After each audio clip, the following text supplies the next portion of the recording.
up frequently in the leaderboards, and I'm not surprised to see him first kind of after those 2 games at all, to be honest with you, because he was one of the players that I'm thinking top 10, top 5, but to see him first already after 2 matches, he could be taken away with it.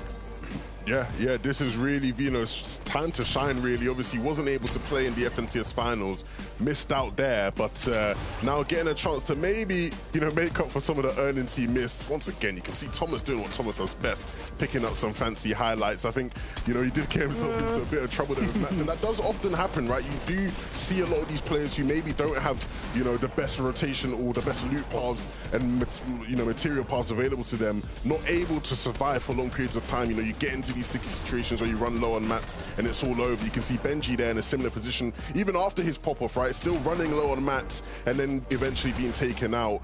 These are the things that players are going to be thinking about, right? Tayson's somebody who talked about, having much more resources available to him than many other players, and that seemed to have helped out today in this specific game. How does that move forward in the next sort of games is the big thing. I mean, I think for Tayson in that particular situation, it's like you get that end game refresh where you need it. You've managed to get yourself tons of materials. Benji at that moment was running low, so he dropped down, and that was a perfect moment for Tayson just to take height. And with those extra materials, you saw Teak scrambling for it on the low ground, right? He was looking for it. He was trying to do whatever he could on the low ground, but Tayson was chilling out. He was relaxed. He had the mats. He knew he had the HP advantage too with the chug cannon, so he played it slow, cool, calm, and collected. And I went back earlier today and watched his 12 elimination victory royale from the solo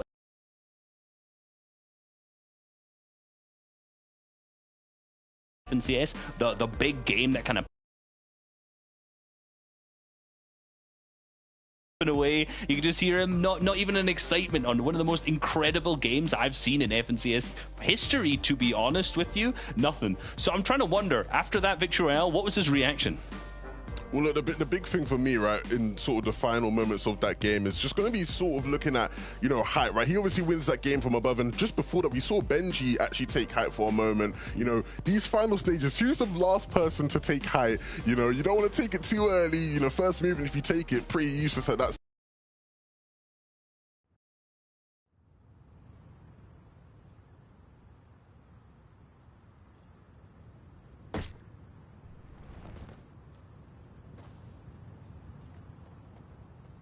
Toward the end, and then he just drops it. So, and again, this is just the first 2 games, anything could still happen.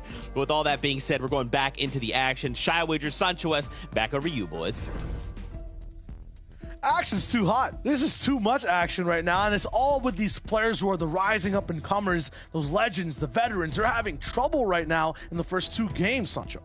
It's just showing you the talent of all of the players in the EU region. It keeps getting deeper and deeper with every passing FNCS season. And stars that are really great. We're seeing the flashes of brilliance, just like with Benji able just to have a pop-off. We're seeing, Thomas HD having those flashes of brilliance. But it's the new stars that are shining a little bit brighter here today. Stars like Vino, which is, like I mentioned during match 1, a dark horse who has the ability to rack up elims. And you're looking at it, a 5th and 4th place in this first and second match. I'm expecting some big things from Vino going forward. Yeah, Vino and Shies are just kind of head-to-head right now. Shies also going down a little bit earlier in that last game, so hopefully looking for that consistency at the top of the board, Sancho. It's not only about getting that one game pop-off, but then playing well for the rest of the tournament.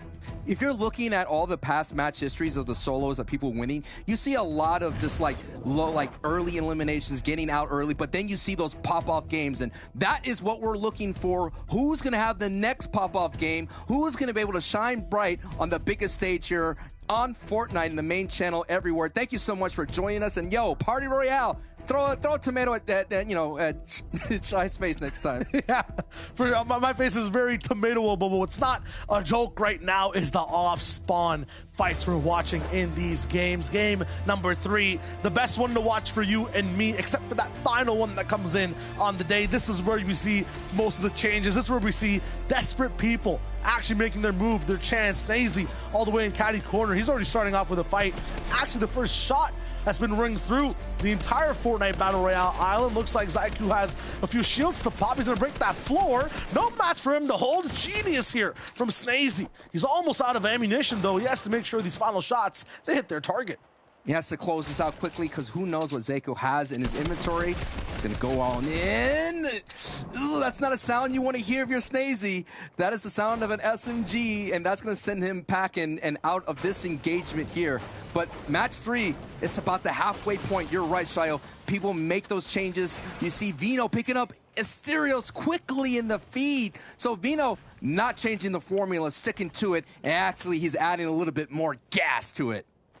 Yeah, Vino currently our leader right now in the All-Star solos. 53 points in total after that elimination. Snazy could have a chance to clap back right there, but unfortunately is not able to finish out that Elim and get Caddy for free. That'll affect his loot heavily. Benji, meanwhile, headed forward near the dish. He's looking to see exactly what he can take out over here. You can see the leaderboard on the left side. It's still a very, very close game. A few eliminations, a difference in placement. Everyone's really neck and neck on show. This next game, we could have completely different names on the top of the board. Absolutely, and as you've seen, the leaderboard will get shaken up as Safik takes up Reason out in the feed down at the aftermath here. But this is the battle that a lot of people on social media had their eyes on. Benji versus Pink. Can Benji Fishy be able to take out Pink, and Pink using the fish sticks? A little bit of mind games that's happening between the two. So far, Benji, I think it's 1-1 because last time Benji went down early here. And what we see, if Benji could survive in the end game, he has the potential to take it all. Endurance is one of the biggest things inside this competition as well. You're absolutely right. It's not only surviving end games, but multiple. A lot of these youngins, they come in and they win the first few games. They kind of teeter off because that pressure, the sweat, it builds up over and over. Benji, he's used to the long form games. He's used to these drawn out 12-game tournaments, but this is just a sixer for now. Just 6 matches we're watching on the day. Oh my goodness, Pink coming in. The shot just missed for Benji. But I've been in these kind of fights here down at the Defiant Dish, and it could take a long time. But it looks like Pink is about to end that quickly here, and now he has Benji's on the ropes with a big tag, with that green tack here. And now Benji's trying to find humility. There's just so many ways you could kind of crouch and walk away, and the fight gets drawn out. Rick Sanchez enjoying the engagement here, helping out Pink. We got an action. It's Rick Sanchez there. We're helping him out, dropping those bandies right there as Mappy picks up Janice. Wow, Mappy has had 2 games where he's taken out big names in this All-Star Showdown solo. I don't know what Mappy's doing, but we gotta watch some perspective of that as to how that fight's breaking down. It might be because he has insane loadouts and a powerful type of difference in the weapons he has in his inventory, because right now you can see it with Pink versus Benji. This tack, when you have it early, you can commit to fights with just 1 item completely and look so good. For Benji, this great pump, he's gonna have to hit an even more than perfect shot, and it's still not gonna do a lot of damage. And then follow up with an AR, I mean, that is not the ideal situation. If you're Pink in the situation, all you have to do is just roll in, shoot shots, and commit over and over. Just keep pressing left click. Benji has to be pixel perfect with his accuracy. This is a battle between 75th place and 19th place. Benji left Pink in the dust on the leaderboard with that 1 pop-off game. Just it's a mini pop-off for Benji, let's be real. It's a little mini pop-off. We're used to seeing him pump everybody. But now he's there, 19th place. So this is how dangerous it is for a Benji here. Cannot afford to go down because that movement up the board could happen just as way the opposite side of things. But now Pink out of builds, but still has a lot of environment to kind of pick on. And Benji now, and that's Chapix out of nowhere. Where did Chapix come from? I didn't even see him. Chapix now is going to be the new competitor that Benji has to face, and now Benji knows who's in front of him. Phone a friend option on a very hard question for Benji to solve, but at the same time, this is not a friend. This is another enemy. He not only saw that, you know, this fight was kind of drawing out so long, but there was so many mats used, people farming over and over again. He's looking to hunt down both these players. Benji coming from that bridge south of Boney Burbs, a little bit near the aftermath, understanding that that's part of his rotational plan to get the third party in, and he picks it perfectly as Siberia Jake goes from the chop, and Peach just hits that launch pad to get away, but he may fall into the embrace of Kenzel, which this is Kenzel's backyard in Coral Castle.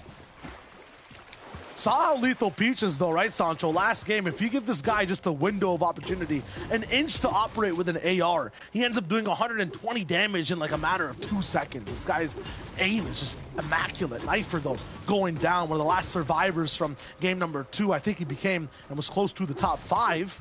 Once again, we get hard stuck on 90 players alive. It's going to be a very tricky zone to navigate, no matter if you're the king of Coral, no matter if you're the biggest believer on the beach. You're going to have to overcome obstacles, go for those early fights, and just operate with like 9 different people around you, waiting for you to make a mistake or leave an opening in your box. Peach was coming from the All-Star Showdown play-in, coming in 6th place. Last time made a solos appearance in season.